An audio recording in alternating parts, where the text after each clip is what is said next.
Si hablamos de los conceptos de precarga y poscarga, precarga es cuando empieza a contraerse, poscarga es la carga contra que el músculo ejerce su fuerza contráctil para poder pasar. Para la contracción cardíaca, habitualmente se considera que la precarga es la presión telediastólica cuando el ventrículo ya está llenado. La poscarga del ventrículo es la presión de la aorta que sale del ventrículo. Este valor corresponde a la presión sistólica que describe la curva de la fase 3 del diagrama de volumen-presión.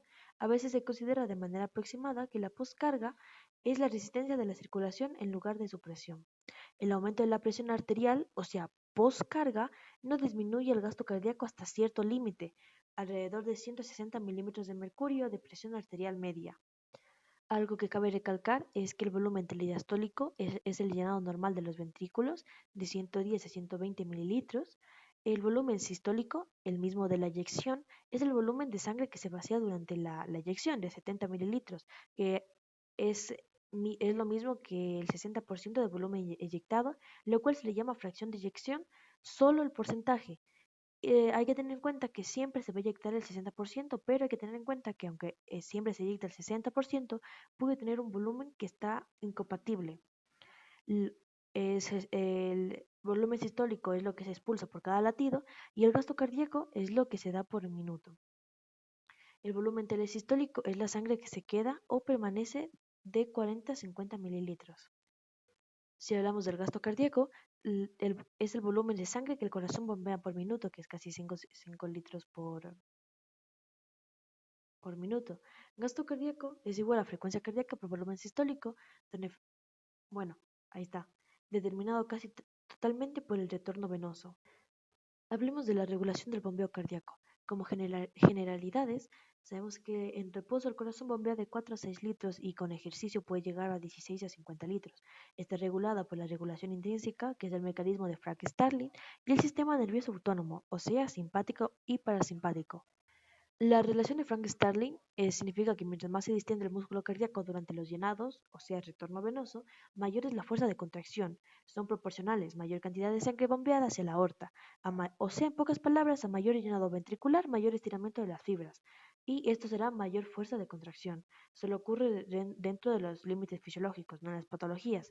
La distensión de la pared de la aurícula derecha aumenta directamente la frecuencia cardíaca, llamando esto el reflejo de Bainbridge. Hablemos de la regulación por parte del sistema nervioso.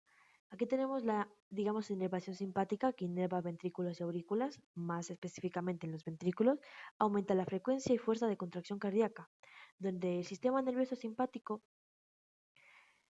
aumenta la frecuencia cardíaca y un estímulo intenso puede aumentar de lo que normalmente 60 a 90 latidos por minuto, puede aumentar a 200 latidos por minuto por 2 veces la contracción muscular y por 3 el gasto cardíaco. Y si hablamos de la inervación parasimpática, inerva la zona de las aurículas, disminuye la frecuencia cardíaca y en menor medida la frecuencia de contracción, donde en un estímulo parasimpático intenso la frecuencia puede bajar de 20 a 40 latidos por minuto, menos 30% contracción muscular y menos un 50% del gasto cardíaco. Y por último, podemos hablar del efecto de la temperatura. Aumento de la temperatura aumenta frecuencia cardíaca.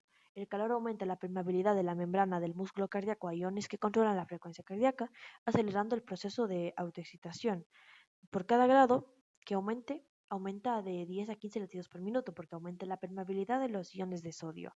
Y en el frío pues disminuye la frecuencia cardíaca.